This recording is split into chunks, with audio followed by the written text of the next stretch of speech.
नमः श्री परमहंस स्वादित चरण कमल चिन्मकरंदाय भक्त बोलू छे नहीं पता रिपीट कर भक्त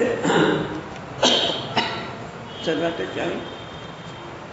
ओम नमः श्री परमहंस स्वादित चरण कमल चिन्मकरंदाय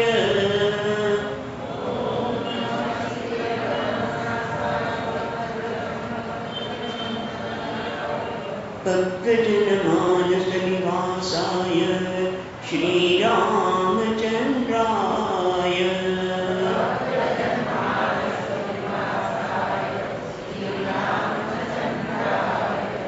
वागीशायस्य वदने लक्ष्मी यस्य च वक्षसि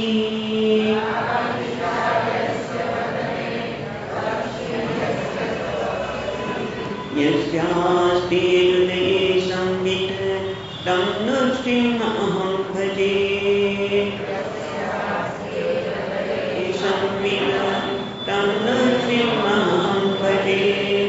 सच्चिदानन्दरूपाय विश्वोत्पत्त्यादिहेतवे आनन्दरूपाय विश्वोत्पत्त्यादिहेतवे तापत्रयविनाशाय श्रीकृष्णाय वयं नमः।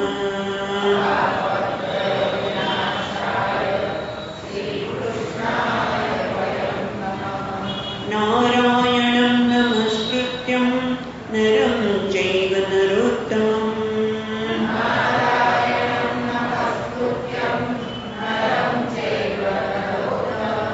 देवीं सरस्वतीं व्यासं ततो जयमुदीरये।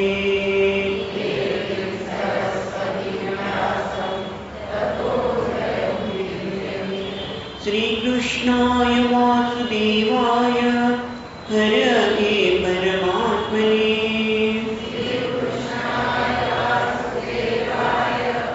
हरये परमात्मने प्रणतक्लेशनाशाय गोविन्दाय नमो नमः।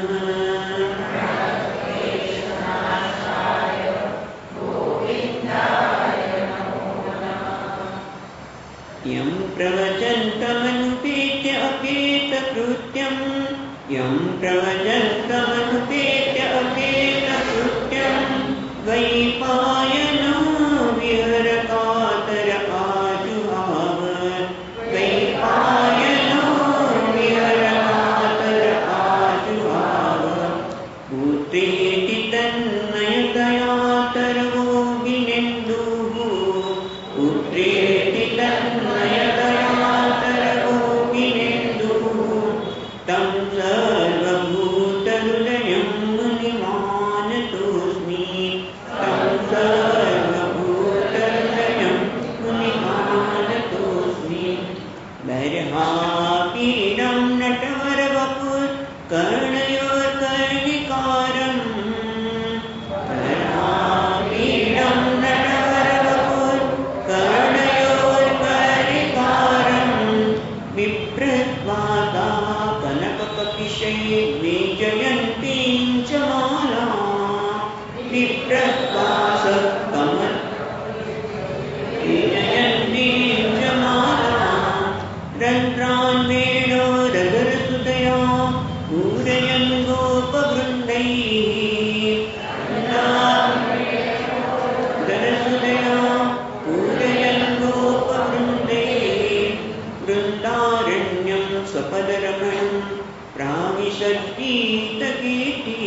सत्यं परं धीमहि निगमकल्पतरोर्गलितं फलं सुखमुखानमृतत्र संयुतं निगमकल्पतरोर्गलितं फलं सुखमुखानमृतत्र संयुतं पिबत भागवतं रसमालयमूरो रसिका भुवि भावुकाः पिबत भागवतं रसमालयं मूरो रसिका भुवि भावुकाः नमो भगवते तुभ्यं वासुदेवाय धीमहि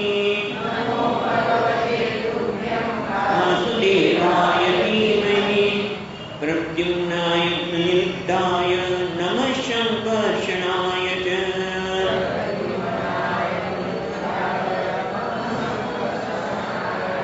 अच्युतानन्द गोविन्द नामोच्चारण भेषजात्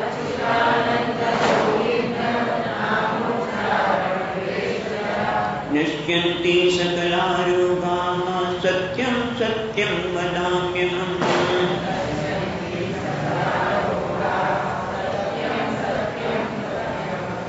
अङ्गनामङ्गरे माधवो माधव माधवाचान्तरेणाङ्गना अङ्गनामङ्गनादन्तरे माधवो माधवा माधवं चान्तरेणाङ्गना इत्थमा कल्पिते मण्डले मध्यग सङ्गजौ वेणुना देवकी नन्दन इत्थमा कल्पते मण्डले मध्यग सङ्गजौ वेणुना देवकी नन्दन वंशी विभूषितकरानवनीरदाभात् वंशी विभूषितकरानवनीरदाभात् पीताम्बरादरुणबिम्बफलोदरोष्टात् पीताम्बरादरुणबिम्बफलोदरोष्टात् पूर्णेन्दुसुन्दरमुखारविन्दनेत्रात् पूर्णेन्दुसुन्दरमुखारविन्दनेत्रात् कृष्णात् परं किमपि तत्त्वमहं न जाने किमपि तत्त्वमहं न जाने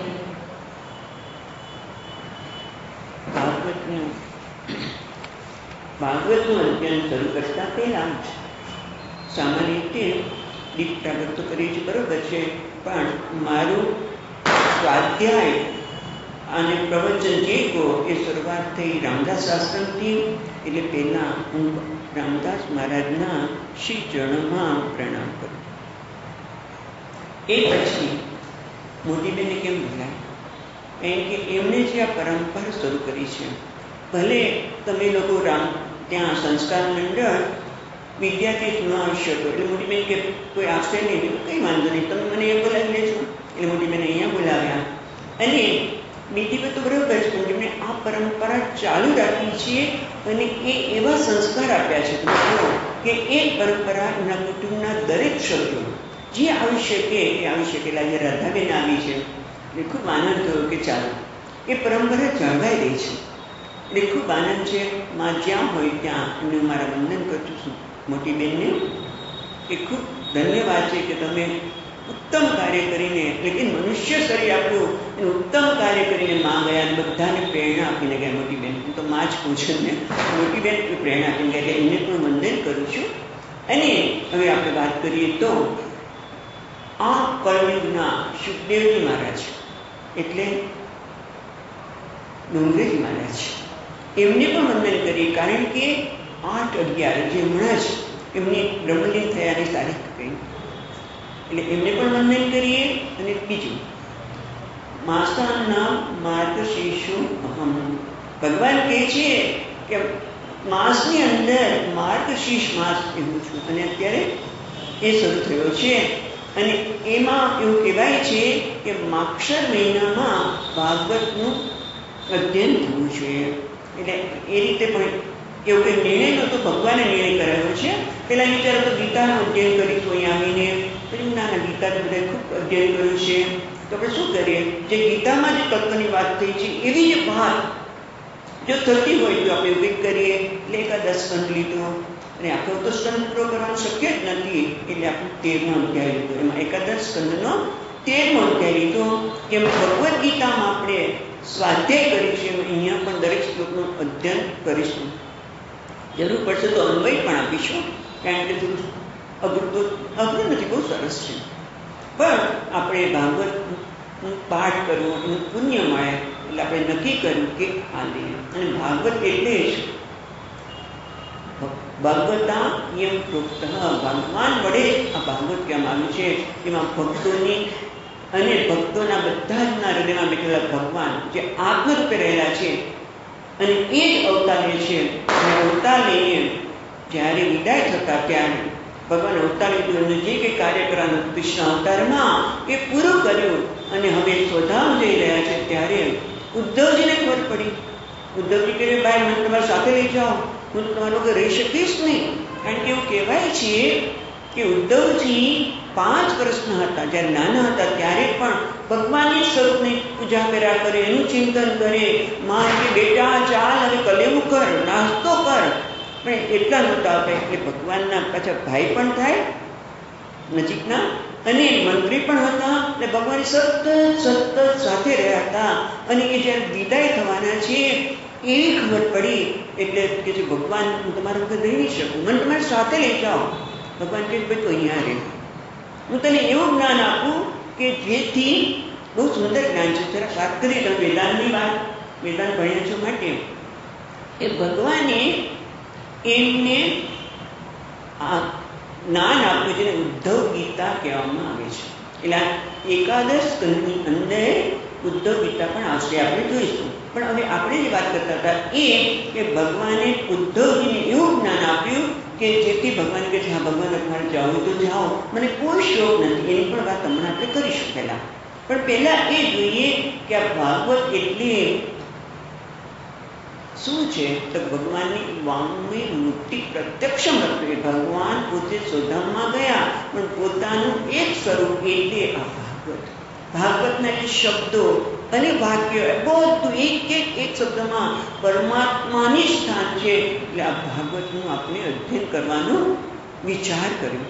એ આપણી ભાવના છે કે જ્યારે આપણે ભાગવતનું અધ્યયન કરીએ ત્યારે આપણે એમ જ લાગે કે સતત પરમાત્મા સાથે છીએ. આ ભાગવત નથી, આ શબ્દ રાશિ નથી, આ તો ભગવાનનું સ્વરૂપ છે.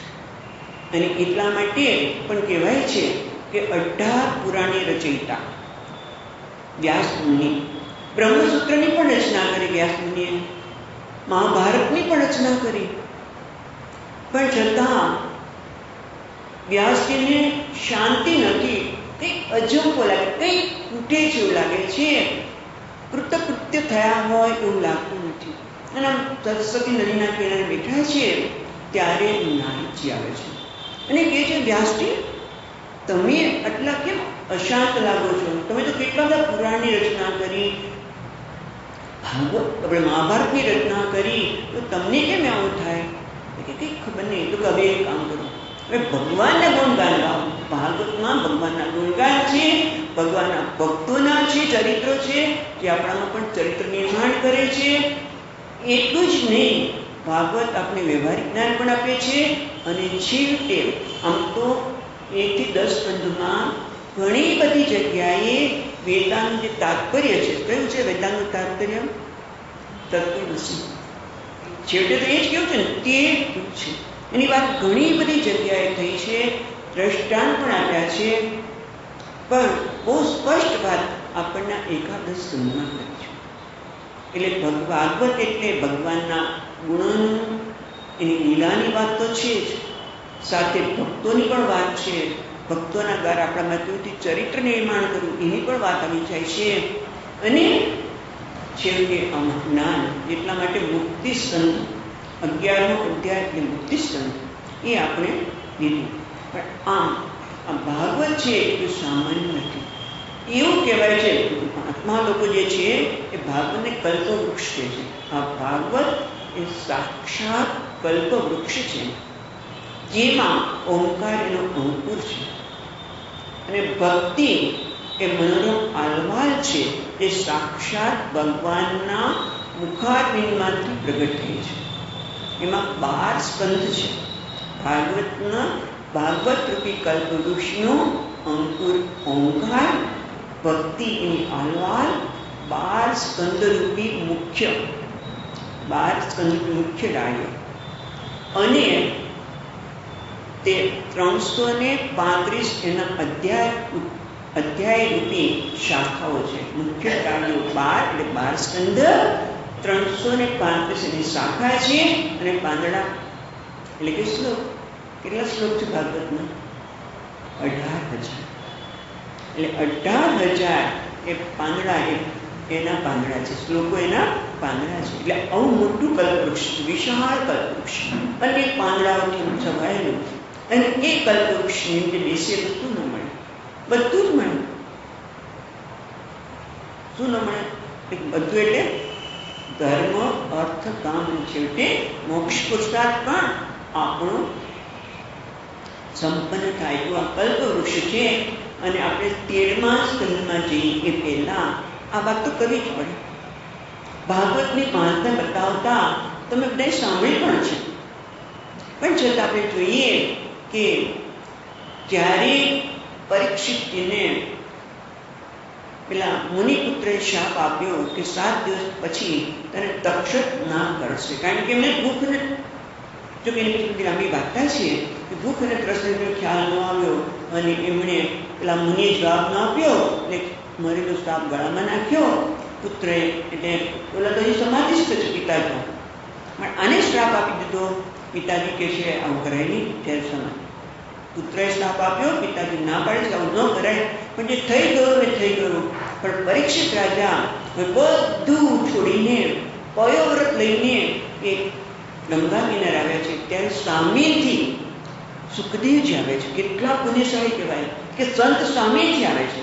અને ખરેખર કહું કે જો આપણને તાલાવેલી હોય, મને પરમાત્માને પ્રાપ્ત કરવા હોય તો ભગવાન કોઈને આપણી પાસે મોકલી દે છે.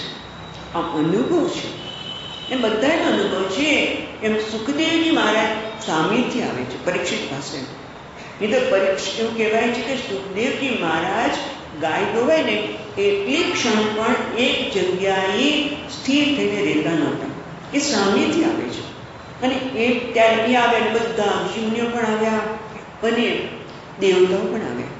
દેવતાઓ આવ્યા અને સાથે અમૃત કળશ જે સમુદ્ર મંથન વખતે એમને પ્રાપ્ત થયેલું એ લઈને આવ્યા. અને કહે છે સુખદેવજી મહારાજને કે તમે આ પરીક્ષિતને આપી દો, એ અમર થઈ જશે, એને મૃત્યુ નહીં થાય, અને તમે અમને આ ભાગવત રૂપી અમૃતનું પાન કરાવો, અમને કથા કહો. સુખદેવજી મહારાજ કહે છે ગીતામાં શું કીધું છે? અભક્તાય દેવ. આ જ્ઞાન કોને આપવું જોઈએ? ગીતામાં સ્પષ્ટ છે કે 18મા અધ્યાયમાં ભગવાને કહ્યું. એ રીતે ભગવાને જોયું, સુખદેવજી મહારાજે જોયું કે દેવતા શું કહે છે કે આ અમૃત અમને આપો, અમને, અને અમારી પાસે જે અમૃત છે તમે પરીક્ષિતને આપો. એટલે શું છે? સ્વાર્થ. સ્વાર્થ થયો કે નહીં? કે મારો સ્વાર્થ સદાય જાય એનું જે હોય થાય. પરીક્ષિતને તમે ન આપતા પણ મને આપો, એક તો સ્વાર્થ છે. અને બીજું દેવતાઓ તો સ્વર્ગમાં રહે છે, એટલે ત્યાં તો શું હોય છે? ભોગભૂમિ. ત્યાં ભોગ સિવાય કશું જ નથી. અને કંઈ ભક્ત બનીને નથી આવ્યા. શિષ્ય સ્નેહમ સાધીમાં સ્વામ પ્રપન્ન. જ્યારે અર્જુને એમ કહ્યું કે શિષ્ય સ્નેહમ, ત્યારે ભગવાને જ્ઞાન આપ્યું. ત્યાં સુધી કેટલા વર્ષો સુધી સાથે હતા, ભગવાને નથી આપ્યું. એટલે ભક્ત બનવું પડે, શિષ્ય બનવું પડે તો જ્ઞાન મળે. તો આ દેવતા માટે કશું જ નથી, ભક્ત પણ નથી, સ્વાર્થ વૃત્તિ છે, ભોગ વૃત્તિ છે. એટલે તે દ્વારા છે ના ભાઈ ના તું જા, તારું કળશ લઈ તું જા, તો આનંદ કર, તારા માટે આ નથી, આ પરીક્ષિત માટે છે. એટલે આવું ઉત્તમ વસ્તુ પરીક્ષિતને મળી. અને આપણે ખબર છે કે 7 દિવસ પછી ત્યારે તક્ષક નાગ આ શરીરને લેવા આવ્યો, ત્યારે મુક્તપણે કે છે તું જા, અને એમને મુક્તિ પ્રાપ્ત થઈ. જરાય ડર ન લાગ્યો, લઈ જા શરીરને, મને શું વાંધો નથી, લઈ જા. એટલે આવી મુક્તિ પ્રાપ્ત થઈ. ત્યારે પાછા દેવતાઓની ઈચ્છા થઈ કે આ કેવી રીતે પ્રાપ્ત કરીએ? આ વાર્તા પણ બહુ જ પ્રચલિત છે અને આપણે સાંભળવા મળે છે. એની પાછળનું પ્રયોજન છે માટે આપણે આ વાર્તા પણ જોઈ રહ્યા છીએ. દેવતાઓ બ્રહ્માજી પાસે ગયા કે આવી રીતે 7 દિવસમાં અને મુક્તિ કેવી રીતે મળી? એવું તો શું છે ભાગવતમાં કે એને મુક્તિ પ્રાપ્ત થઈ ગઈ? એટલે એવું કહેવાય છે કે બ્રહ્માજીએ તાજું મંગવાયું. ત્રાજવામાં એક બાજુ યાગ, પૂજા, જપ, તપ એ બધું મૂક્યું અને બીજા ઓલામાં ભાગવતજી મૂક્યા.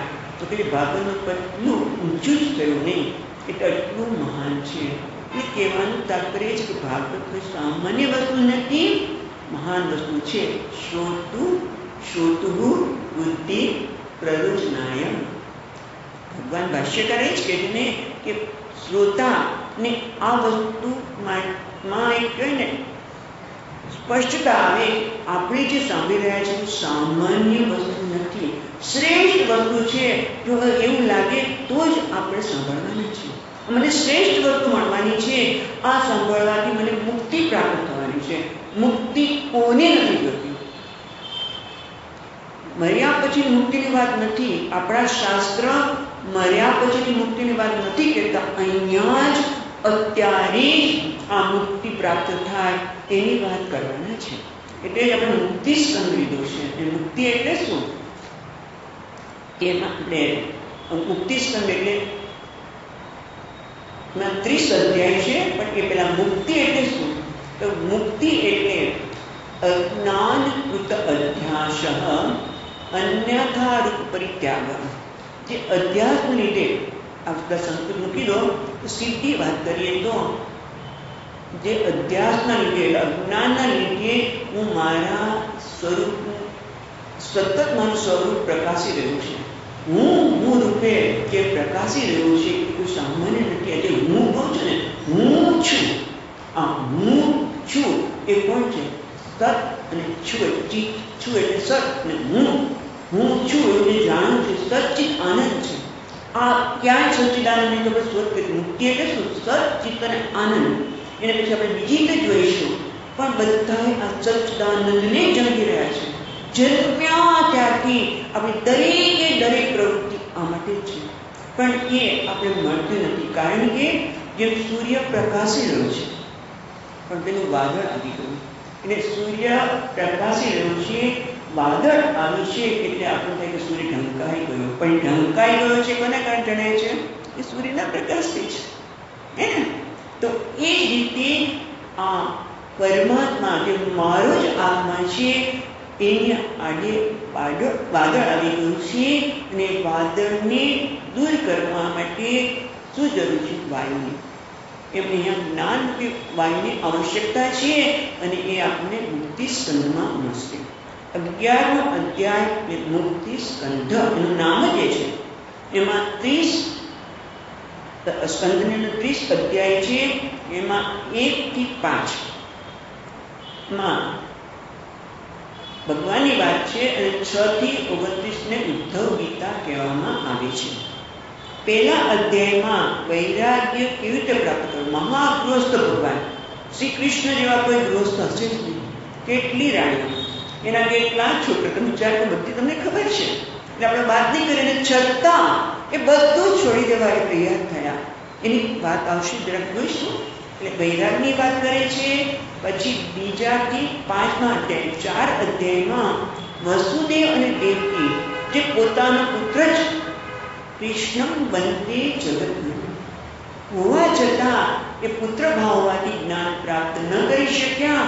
અને નારદજી આવ્યા, અને નારદજીને હવે જિજ્ઞાસા કરે છે, અને નારદજી પોતે જ્ઞાન આપતા નથી, પણ નવ યોગેશ્વરની કથા દ્વારા એ જ્ઞાન આપે છે.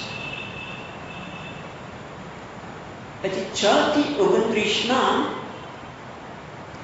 ઉદ્ધવ ગીતા છે. એમાં 13મો જે અધ્યાય છે એ હંસ ઉપાખ્યાન અથવા તો હંસ ગીતા કહેવામાં આવે છે. આમ તો મુક્તિ સ્કંદમાં ઘણી બધી ગીતા છે એમ કહી શકાય. અવધૂત ગીતા આવે છે, પછી આપણે ભિક્ષુ ગીતા આવે છે, પછી પેલી બેને ગાયેલું ગીત અને આહંસ ગીતા. અને એટલા માટે પસંદ કર્યું છે કે ભગવદ્ ગીતાના 14મો અધ્યાય એટલે ગુણત્રય વિભાગ યોગ, રાઈટ? એ 14મા અધ્યાયમાં 3 ગુણનું વિવેચન ભગવાને કર્યું છે અને ગુણાતીત થવા માટે અવ્યભિચારની ભક્તિ એ આવશ્યક છે એ વાત પણ ભગવાને કરી. પણ એ કેવા ક્રમથી મારે 3 ગુણમાંથી ગુણાતીત થવા માટે, આ 3 ગુણમાંથી પર થવા માટે કેવી રીતે ધીમે ધીમે બહાર નીકળવું એની વાત કરી નથી વિસ્તારથી. એટલે આપણે આ 13મો સંગીતો છે જેમાં ગુણથી કઈ રીતે બહાર નીકળવું તે, અને હંસ ભગવાન હંસ રૂપે આવે છે અને બ્રહ્માજી અને સનક સંતાદીને જ્ઞાન આપે છે. એટલા માટે આપણે 13મો અધ્યાય કાલથી શરૂ કરીશું. પણ એ પહેલાં આપણે જેનો પાઠ કર્યો એનું મંગલાચરણ જે વાંચ્યું, કારણ કે આપણને ખબર છે કે કોઈ પણ શુભ કાર્ય કરીએ ત્યારે મંગલાચરણ કરવામાં આવે છે. મંગલ આચરણ એટલે મંગલની પ્રાપ્તિ માટે, મંગળની પ્રાપ્તિ માટે. મંગળ એટલે શું? મેં ઈચ્છે અર્થ કે કોઈ પણ વસ્તુની સિદ્ધિ પ્રાપ્ત થાય એના માટે જો કોઈ અવરોધ આવતો હોય તો એને દૂર કરવા માટે કરવામાં આવતી પ્રાર્થના. કરવા આશીર્વાદની વિઘ્નોને દૂર કરવા માટે અથવા તો આશીર્વાદ માટે, ગુરુની આશીર્વાદ માટે, ભગવાન આશીર્વાદ માટે આ મંગલાચરણ કરવામાં આવે છે. આ શિષ્ટ આચાર છે. તમે જો કોઈ પણ ગ્રંથ હોય, ભગવાન વેદવ્યાસ હોય કે વાલ્મીકી મુનિ હોય, તુલસીદાસજી કોઈ પણ હોય, તો પહેલાં મંગલાચરણ કરશે કે જેથી આ કાર્ય શરૂ કર્યું છે. આપણે આ ગ્રંથનું અધ્યયન કરવા માંગીએ છીએ અને નિર્વિઘ્ને પરિસમાપ્તિ થાય એટલા માટે એવું અધ્યયન અને અધ્યાપન જે આ ગ્રંથ દ્વારા કરવામાં આવે છે એનો પ્રચાર થાય.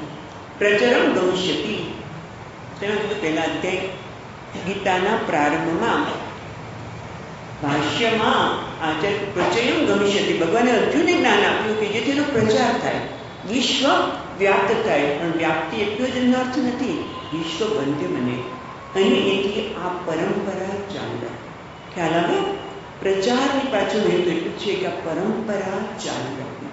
એટલે તો અમે આપણા ચિન્મયાનંદજી મહારાજે કહ્યું, કારણ કે ગુરુજી તો ના પાડી હતી કે તમે ત્યાં જશો નહીં, મને જ્ઞાન આપવાની જરૂર નથી, જેને 3 લાખથી આવશે અહીંયા. પણ મહારાજ કે ના, આટલી ઉત્તમ વસ્તુ લોકો સુધી પહોંચે અને એટલા માટે અમે અહીંયા જે બેઠા છીએ એમના જ આભારી છે, મહારાજના છે. અને પ્રચાર થાય, લોકો સુધી પહોંચે, વિશ્વ વંદ્ય બને અને સાથે સાથે આ પરંપરા વિચ્છિન્ન સંપ્રદાયની પરંપરા ચાલુ રહે. ભાગવત પણ એક સંપ્રદાય જ છે, કારણ કે નારાયણ એના પ્રથમ ગુરુ, પછી બ્રહ્માજીએ વ્યાસજીને જ્ઞાન આપ્યું, વ્યાસજીએ સુખદેવજીને જ્ઞાન આપ્યું અને સુખદેવજી આ પરંપરા ચાલતી આવે છે. અને એવું કહેવાય છે કે કોઈ ઋષિએ પૂછ્યું કે અમે કયા સ્થાનમાં જઈને અમે અમારું જીવનનું ધ્યેય પ્રાપ્ત કરી શકીએ. અમારે યજ્ઞયાગ પણ કરવા છે અને જીવનનું ધ્યેય પણ પ્રાપ્ત કર્યું છે. ત્યારે ભગવાને ચક્ર આપ્યું કે આ ચક્ર પડ્યું છે એ ફક્ત જ્યાં પડે ત્યાં તમે જજો.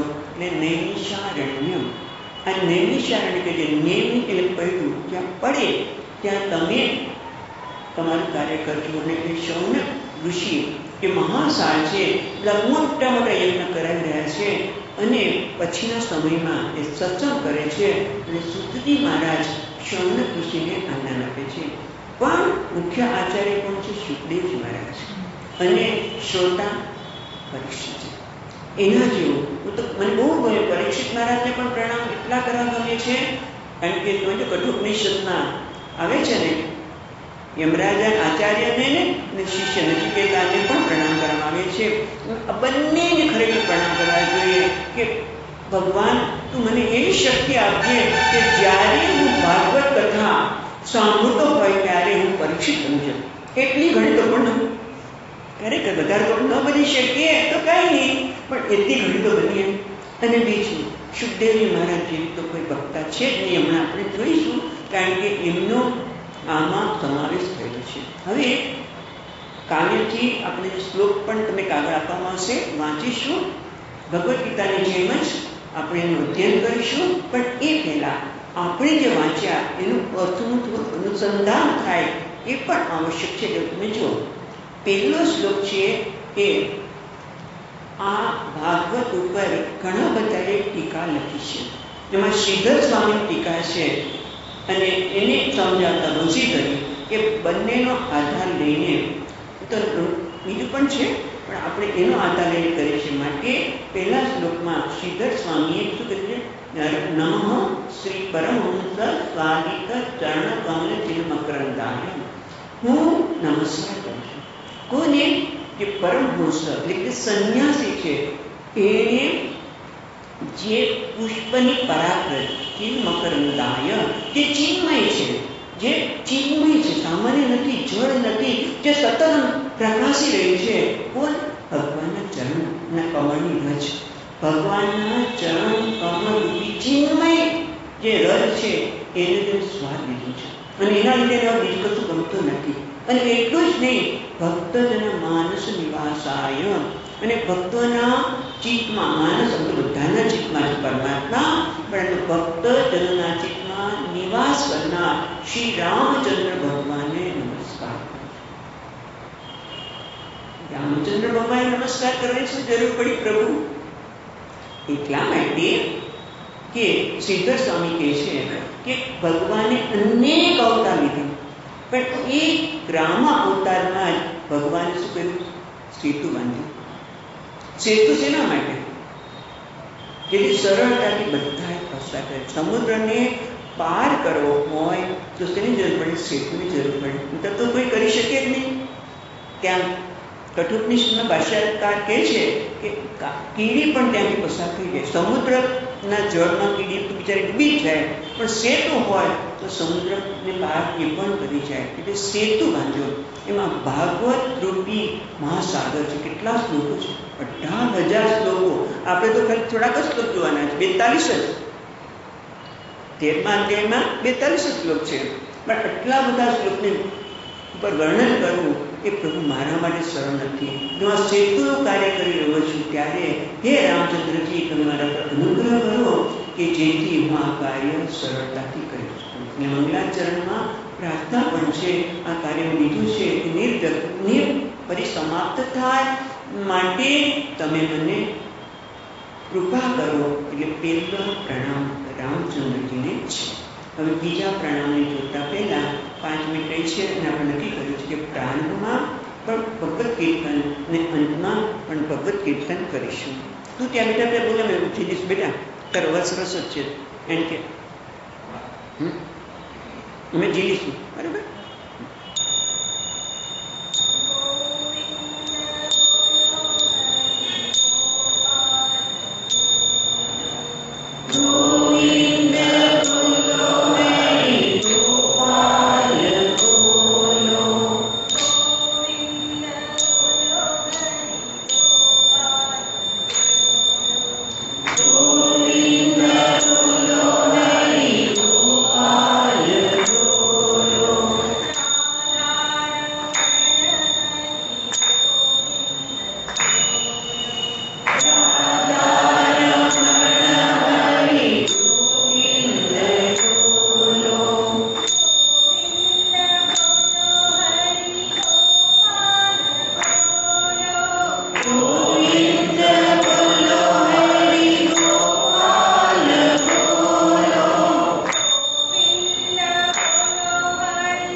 साथ बोलिए सच्चिदानन्दरूपाय विश्वोत्पत्त्यादिहेतवे तापत्रयविनाशाय श्रीकृष्णाय वयं नमः।